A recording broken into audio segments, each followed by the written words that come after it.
ভর্তা প্রিয় বাঙালিদের ভর্তা হলে অন্য কোনো আইটেমে লাগে না খাওয়ার সময়। তাই আজকে আমার বাঙালি ভাই বোনদের জন্য যারা ভর্তা লাভার আছেন খুবই দারুণ একটা বেগুন ভর্তার রেসিপি নিয়ে হাজির হয়েছি। আশা করছি রেসিপিটি সবার কাছে ভালো লাগবে।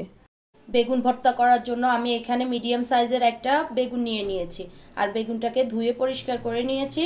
এখন একটা ছুরির সাহায্যে আমি বেগুনটাকে কেটে নিচ্ছি। বেগুনটাকে আমি খুব বেশি মোটাও না আবার খুব বেশি পাতলাও না, এই টাইপসের করে কেটে নিব।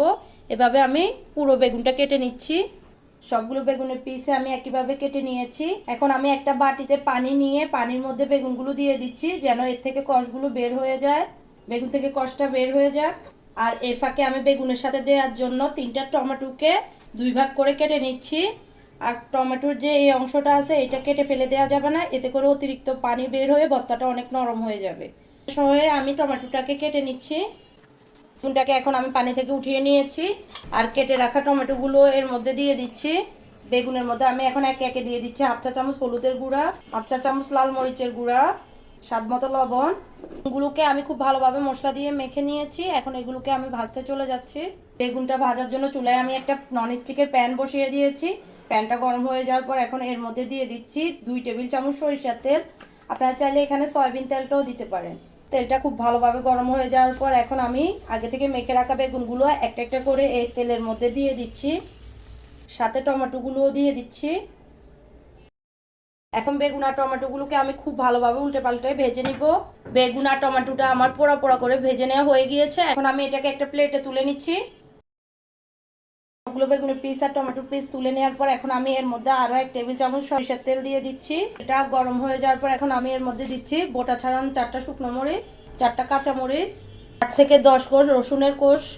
এখন সবগুলো উপকরণ আমি খুব ভালোভাবে নেড়ে চেড়ে ভেজে নিচ্ছি। মরিচটা আপনারা আপনাদের পছন্দ মতো নিয়ে নেবেন, যে যতটুকু ঝাল খেতে পছন্দ করেন। রসুন, কাঁচামরিচ, শুকনো মরিচ সবকিছুই আমার খুব ভালোভাবে ভাজা হয়ে গিয়েছে। এখন এগুলোকেও আমি বেগুন আর টমেটোর মধ্যে নিয়ে নিচ্ছি।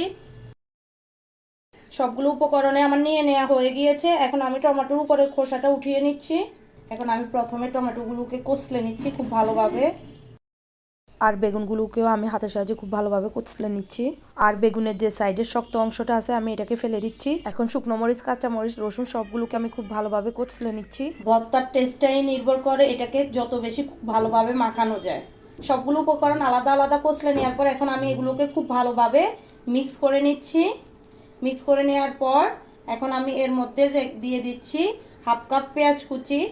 পেঁয়াজটা ভেজেও দেওয়া যেত, কিন্তু আমার কাছে মনে হয় যে ভর্তার মধ্যে একটু কাঁচা পেঁয়াজ দিলে টেস্টটা একটু ভালো আসে। আর দিচ্ছি 1/2 কাপ ধনিয়া পাতা কুচি। এখন দিচ্ছি 1 চা চামচের মতো কাঁচা সরিষার তেল। এই কাঁচা সরিষার তেলটা দিলে ভর্তার ফ্লেভারটা আরও অনেকটা ভালো লাগে। আর এই পর্যায়ে আপনারা চাইলে টেস্ট করে লবণটা দিতে পারেন, যেহেতু আমি ভাজার সময় লবণ দিয়েছি তাই এখন আর লবণ দিচ্ছি না। এখন ধনেপাতা, পেঁয়াজ আর সরিষার তেলটা আমি খুব ভালোভাবে ভর্তার সাথে মিক্স করে নিচ্ছি। ভর্তাটা আমার রেডি। এখন আমি একটা বাটিতে পরিবেশন করে নিচ্ছি ভর্তাটাকে। তৈরি হয়ে গেল আমার মজাদার দারুণ স্বাদের ভিন্নধর্মী এই বেগুন ভর্তাটা।